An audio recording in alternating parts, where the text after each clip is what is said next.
اس کتاب سے پہلے حدیثیں سنیں اور اللہ کے حدود کو جانیں. کیا حدود ہے؟ اس کے دائرے کے باہر جانے والا کیا ہوتا ہے؟ گناہگار ہوتا ہے. لیکن پہلے درود پاک پڑھیں گے. ادھر کے سامنے نظر کیا ہے؟ مسجدوں کا ادب نہیں معلوم، خالی زندگی چل رہی، ایسی حرکتیں ہو جائیں. اللہ ہمیں سمجھنے کی توفیق دے. کہ مسجد میں بیعت بھی ہے، مسجد کی آپ کو نظر اندر رکھے. درود پاک پڑھنے کے بعد میں آپ کو حدیث مبارکہ سنانے کی سعادت حاصل کر رہا ہوں. اللہ کے حدود کیا ہے؟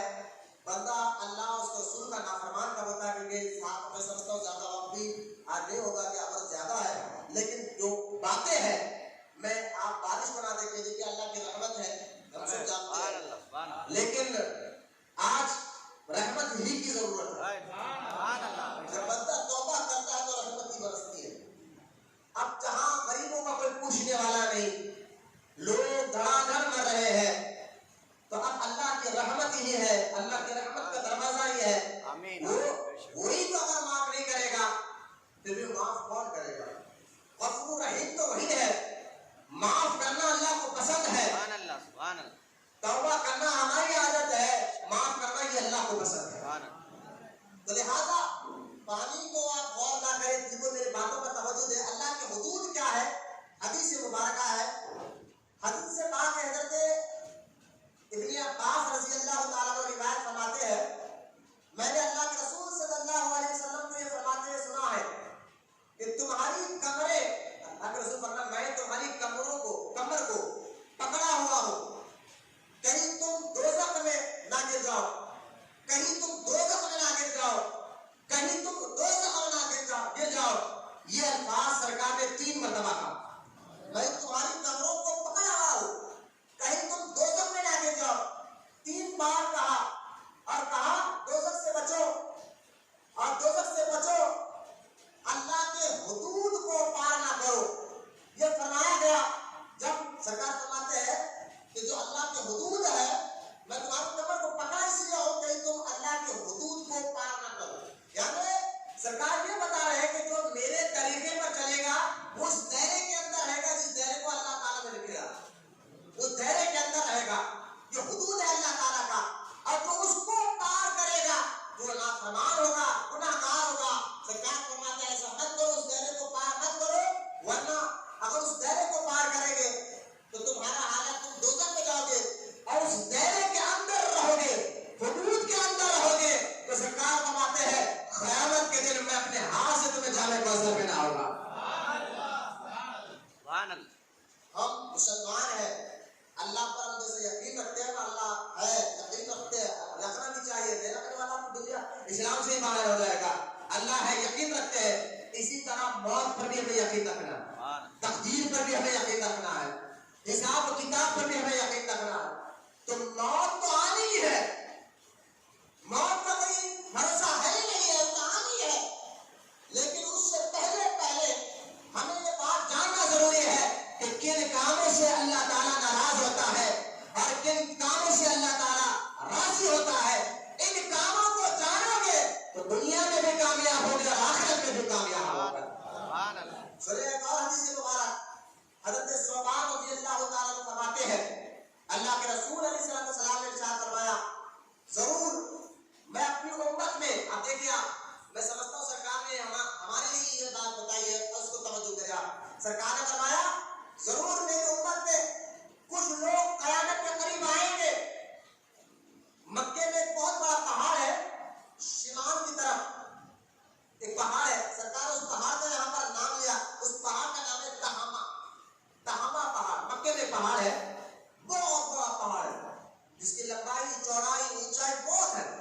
تو سرکار مدینہ علیہ السلام نے فرمایا قیامت کے قریب میری امت میں کچھ لوگ آئیں گے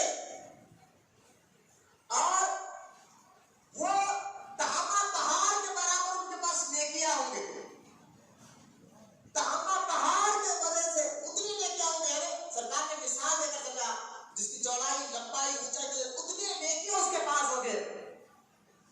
لیکن سرکار فرماتے ہیں جب وہ قیامت کے دن اللہ کی بارگاہ میں جائے گا نا تو جیسا دھول اڑتی ہے نا ایسا اس کے نیکیاں اللہ تعالیٰ اڑا کر بتایا دھول کے طرح اس کے نیکیاں ختم ہو جائیں گے. پوچھا گیا یا رسول اللہ علیہ السلام وہ نمازی ہوں گے؟ سرکار نے فرمایا ہاں نمازی بھی ہوں گے، تہجد گزار بھی ہوں گے. اب دیکھیں حاجی بھی ہوں گے، تہجد پڑھنے والے بھی ہوں گے، تہجد پڑھنے والے حاجی ہوں گے، نمازی ہوں گے، لیکن نیکیاں تو نہیں لے کر آئیں گے. پھر بھی جو ہے اللہ کی بارگاہ میں جائیں گے تو ان کے جو نیکیاں ہیں وہ ریت کی طرح دھول کی طرح اڑ جائیں گے. پوچھا گیا یا رسول اللہ، صحابہ نے پوچھا یا رسول اللہ وہ لوگوں کی کیا عادتیں ہوگی، کس وجہ سے اللہ تعالیٰ ان کی نیکیوں کو اڑا دے گا، ختم کر دے گا؟ وہ عادتیں بھی آپ بتا دیجئے، وہ وجہ بھی آپ بتا دیجئے، تاکہ صحابہ نے کہا تاکہ ہم بھی ان عادتوں سے بچے رہے. ہم نے کہا صحابہ تو سارے جنتی ہے. اللہ تعالیٰ نے تمام صحابہ کے بارے میں قرآن میں کہا رضی اللہ تعالیٰ عنہم ورضوا عنہ، اللہ ان سے راضی ہے اور وہ اللہ سے راضی ہے. لیکن صحابہ ہمارا خیال کرتے ہوئے کتنی پیاری بات حضور سے سوال کر کر حل کر دیا مسئلہ. صحابہ نے پوچھا حضور آپ ان کی عادتیں بتا دیجئے، ان عادتوں کی وجہ سے ان کے نیکیاں برباد ہو جائیں گے، کہیں وہ عادتیں ہم میں بھی نہ ہو جائے. تو اللہ کے رسول علیہ السلام نے اب عادت غور کرے اور اپنے آپ کو غور کرے. آج کا یہ بیان آپ کو اپنے ضمیر سے اپنے خود سے سوال کرنا ہے کہ واقعی کیا یہ عادتیں میرے اندر بھی ہے؟ کیا میں صرف لوگوں کے سامنے شریف بنتا ہوں؟ کیا میرے اندر کیا عادت ہے؟ وہ کون سی عادت ہوگی اس کی وجہ سے اللہ اس کے نیکیوں کو قبول نہیں کروائے گا؟ تو اللہ کے رسول صلی اللہ تعالیٰ علیہ وسلم نے فرمایا یاد رکھو وہ تمہارے بھائی بندوں ہوں گے اور تمہارے خوف میں سے ہوں گے، لیکن رات کو اس طرح نیک عمل تعدد وغیرہ کے ادا کرنے کے باوجود بھی جب تم کر دو، لیکن وہ ایسے لوگ ہیں جب تنہائی میں ہوں گے تو اللہ تعالیٰ کے حرام کردہ چیزوں کا کام کریں گے. اللہ کے حدود کو تنہائی میں اس کو عمل نہیں کریں گے. تنہائی میں ہوں گے تو جو کام اللہ نے حرام کیا ہے وہ کام کریں گے. آج یہ حال اکثر لوگوں کا جو اپنے آپ کچھ نوجوان تو ہے وہ تو شرم حیا ساری چیزوں کے اندر اس سے ختم ہو گئی ہے. نہ ان کو داڑھی کاٹتے ہوئے شرم آتی ہے، نہ ان کو نمازیں چھوڑتے ہوئے شرم آتی ہے، نہ ان کو شراب پیتے ہوئے شرم آتی ہے، نہ ان کو جو ہے اللہ اس رسول کے حدود کو پار کرنے میں شرم آتی ہے. وہ تو علانیہ طور پر گناہ کرتے ہیں، فاسق جن کو کہا جاتا ہے. لیکن ان لوگوں کا حال کیا ہوگا؟ ان سے پہلے یہ دیکھیں جو لوگ نیکیاں کر رہے ہیں، نماز پڑھ رہے ہیں، تہجد پڑھ رہے ہیں، لیکن تنہائی لوگ کا حال دیکھیں، اکیلے میں رہیں گے تو نہ بیوی کے ساتھ ان کا برتاؤ صحیح ہے، نہ ماں باپ کے ساتھ ان کا برتاؤ صحیح ہے، اور نہ وہ جو ہے فون کے ساتھ. اب اکیلے میں ہم فون کے ساتھ کیا کیا حرکتیں کرتے ہوں گی اللہ ہی جانتا ہے اور ہمارا ضمیر جانتا ہے.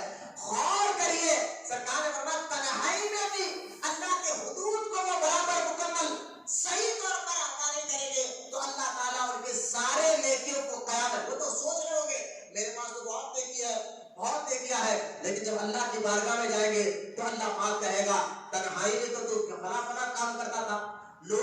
تو نے جو کام کیا ہے وہ صرف اس لیے کیا کہ لوگ تجھ کو نیک پکارے، لوگ تجھ کو حاجی صاحب پکارے، لوگ تجھے نمازی پکارے. تو نے لوگوں کے لیے کیا ہے؟ اور تنہائی میں ہوتا تو وہ ہر کام کرتا جس کام سے میں ناراض ہوتا تھا، لہذا اللہ تعالیٰ اس کے سارے نیکیاں اس کے منہ پر مار دے گا، گویا اس کے سارے نیکیاں ایک دھول کی طرح ختم ہو جائیں گے اور وہ دوزخ میں جائے گا. آپ غور کریں کہ ہم اللہ کے حدود کو کس طرح توڑتے ہیں. اللہ کے حدود کو توڑنے کا مطلب کیا ہے کہ اس کے طریقے سے ہٹنا، اللہ اس کے رسول کے طریقے سے ہٹنا. اس پر ایک حدیث مبارکہ اور سن لیجئے. تو حدیث مبارکہ ہے، اس پر یہ حدیث خود سرکار نے کیا پیاری بات بتائی. حضرت عبداللہ بن مسعود رضی اللہ تعالیٰ عنہ سے روایت ہے، اللہ کے رسول علیہ السلام نے ارشاد فرمایا اللہ تعالیٰ نے صراط المستقیم، توجہ کریں ایک جمع حدیث پر غور کریں. پھر میں گناہ کس کو کہتے ہیں اس سے پہلے کیا کہا ہے؟ توبہ کے بعد توبہ کرنے سے پہلے غلطی کو سمجھنا پاتا ہے. آپ کو جاننا پڑتا ہے میں نے غلطی کی کیا، کس چیز کی میں توبہ کروں. غلطی سمجھنا بھی توبہ ہے نا، گناہ ہے. تو پہلے آپ غلطی کو سمجھنے سے پہلے اللہ کے حدود کو دیکھیں. جو اللہ کے حدود کو توڑتا وہ غلطی میں ہے. جو اللہ تعالیٰ اور اللہ کے حدود کو کون توڑا ہے؟ جو کلمہ پڑھ کر اسلام میں داخل ہو گیا وہ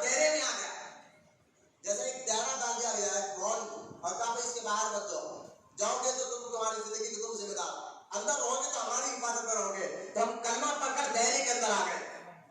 بولے محمد سبحان اللہ. اس لیے ہم زندگی اپنی من چاہی زندگی نہیں جی سکتے. جو شخص اپنے میں جیسا چاہتا ہوں وہ کھاؤں گا وہ پیوں گا ویسا رہوں گا, من چاہی زندگی سے کوئی بندہ اللہ تک نہیں پہنچ سکتا.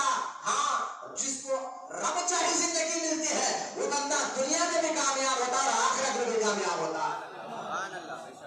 رب چاہی زندگی چاہو تو یہ جو بیماری ہے یہ پریشانیوں سے پہلے آپ حدود کیسے توڑے اس پر تو غور کرے. اللہ کے رسول علیہ السلام نے فرمایا سیدھا راستے پر کی مثال دی سرکار نے. کیا پیاری مثال بیان فرمائی سرکار نے. اس راستے کے دونوں جانب یعنی ایک سیدھا راستہ ہے, اس کے دونوں جانب دو دیوار ہے جن میں کھلے ہوئے دروازے ہیں, یعنی دو دیواروں میں دو دروازے ہیں. ان دروازوں پر پردے رکھے ہوئے ہیں. راستہ آخری پر ایک کہنے والا کہہ رہا یعنی سیدھا راستہ ہے, دو دیوار ہے, دونوں دیواروں پر دو دروازے ہیں اور پردے لگے ہوئے. اور سیدھے راستے میں جو آخری میں کھڑا ہوا ہے نا وہ شخص کیا کہہ رہا ہے. سیدھے راستے میں آخری میں کہنے والا کہہ رہا ہے, سرکار نے فرمایا استقیموا علی صراطی ولا تعوجوا. وہ کہنے والا کہتا ہے جو اس راستے کے آخری میں کھڑا ہو کہتا ہے راستے پر سیدھے سیدھے چلے آؤ, سیدھے سیدھے چلے آؤ, ادھر ادھر مت پھٹکو. اس کے اوپر والا اور اس کے اوپر والا اور ایک آدمی رہتا ہے. اس کے اوپر والا آگے کہتا ہے, بلانے والا بلاتا ہے جب بھی کوئی بندہ ان دروازوں, اس کے اوپر والا ایک بلانے والا بولتا ہے جب بھی کوئی بندہ ان دروازوں میں سے کسی دروازے کو کھولنے کا ارادہ کرتا ہے یا پردہ ہٹانے والا کرنے کی کوشش کرتا ہے تو وہ کہنے والا کہتا ہے تیرا بھلا ہو مت کھول اسے, اس لیے اگر تو نے اس کو کھول دیا تو اس میں داخل ہو جائے گا. پھر حضور صلی اللہ علیہ وسلم نے مثال دی اور اس کی تفسیر فرمائی, بتایا صراط سے مراد دین اسلام ہے, سیدھا راستہ ہے.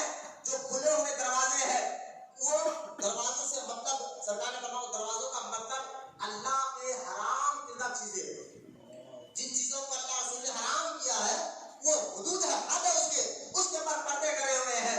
اور جو بلانے والا جو راستے میں سیدھے کونے میں بلا رہا وہ قرآن ہے. وہ تمہیں بنا رہا ہے تم اس راستے پہ چلو, سیدھا سیدھا چلو, سیدھا سیدھا آؤ, قرآن کے راستے پہ چلو, سیدھے راستے پہ چلو. اور اس کے اوپر بلانے والا فرشتہ ہے جو تمہیں اللہ تک پہنچا دیتا ہے. تو لہٰذا جس نے اس دروازوں کے پردوں کو ہٹایا, دروازہ کھولا, تو سمجھے کہ وہ اللہ کے حدود کو پھلانگ کر دیا. اور اللہ کے حدود کو پھلانگ کرنے والا ہی گناہگار ہوتا ہے, اللہ کا نافرمان ہوتا ہے اور اللہ کو ناراض کرنے والا بندہ ہوتا ہے.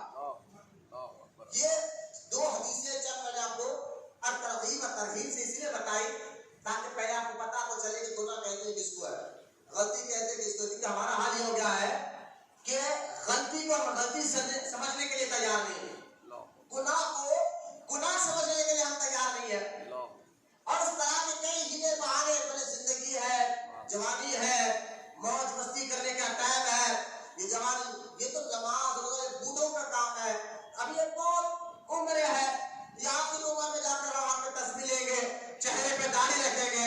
ایک تو یہ لمبی امیدیں ہمیں گناہ سے جو ہے توبہ سے بچا رہی ہے, اور دوسرا جو ہے آپ گندی صحبتوں میں رہ کر اس صحبتوں کی وجہ سے بھی گناہوں کے دلدل میں پھنسے جا رہے ہیں. لیکن میرا کہنے کا مطلب سب سے پہلے یہ ہے کہ ہم نے غلطی کو غلطی سمجھنا جب سے چھوڑا ہے. دیکھیں ایک بات میں آپ کو بتاتا ہوں, گناہ کرنا الگ بات ہے, گناہ کرنا الگ بات ہے. گناہ کرو گے, اللہ چاہے توبہ کرو گے تو اللہ اپنے فضل کرم سے معاف بھی کر دے گا, اللہ اپنے فضل و کرم سے معاف بھی کر دے گا.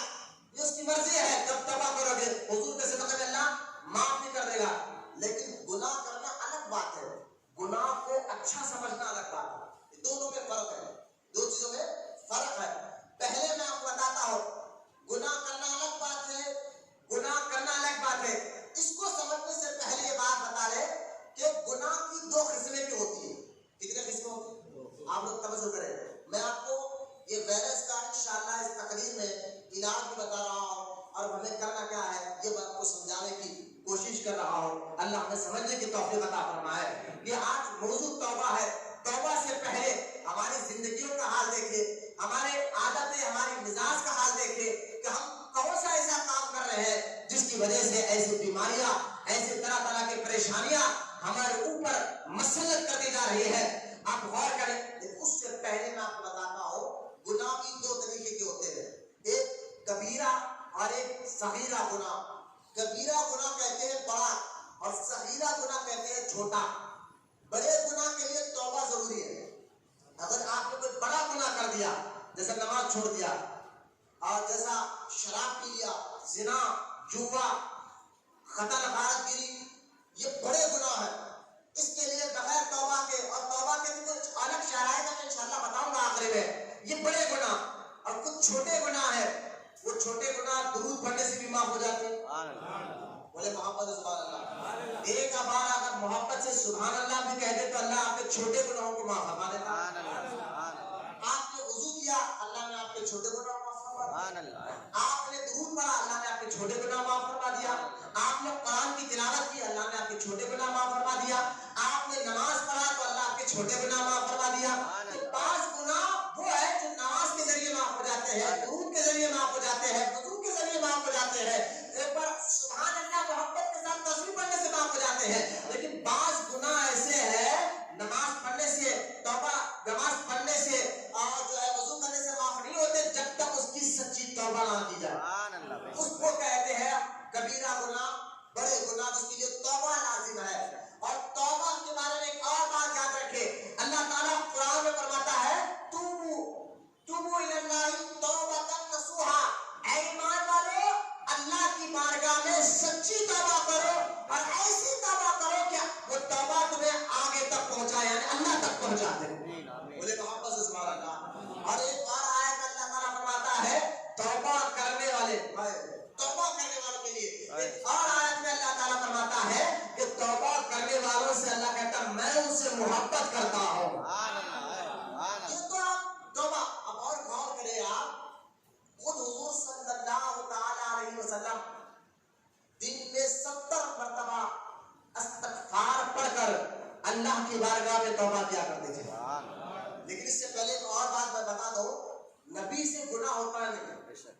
ہاں یہ بات ذہن میں رکھ لیا. یہ وہابی بدعقیدوں کا عقیدہ ہے، وہ کہتے ہیں کہ نبی بھی گناہ کیے. آپ یاد رکھیں نبی معصوم من اللہ ہوتے ہیں. نبی اور فرشتے معصوم ہوتے. کیا ہوتے؟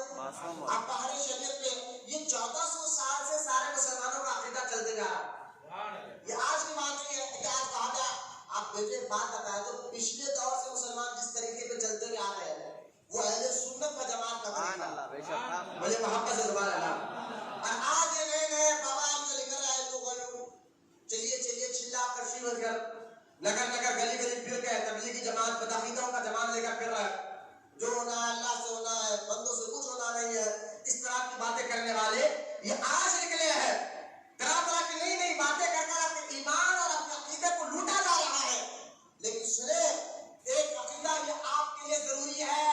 اگر آپ نے یہ ذہن میں بات بٹھا لی تو آپ کی عبادت قبول ہے. لیکن آپ نے یہ ذہن میں یہ بات بٹھائی کہ نبی بھی گناہ کرتا ہے، نبی سے بھی غلطی ہوتی ہے، تو سمجھ جائیے کہ آپ کی نہ نماز اللہ کی بارگاہ میں قبول ہے، نہ روزے اللہ کی بارگاہ میں قبول ہے، نہ حج اللہ کی بارگاہ میں قبول ہے، نہ کوئی نیکی اللہ کی بارگاہ میں قبول ہے.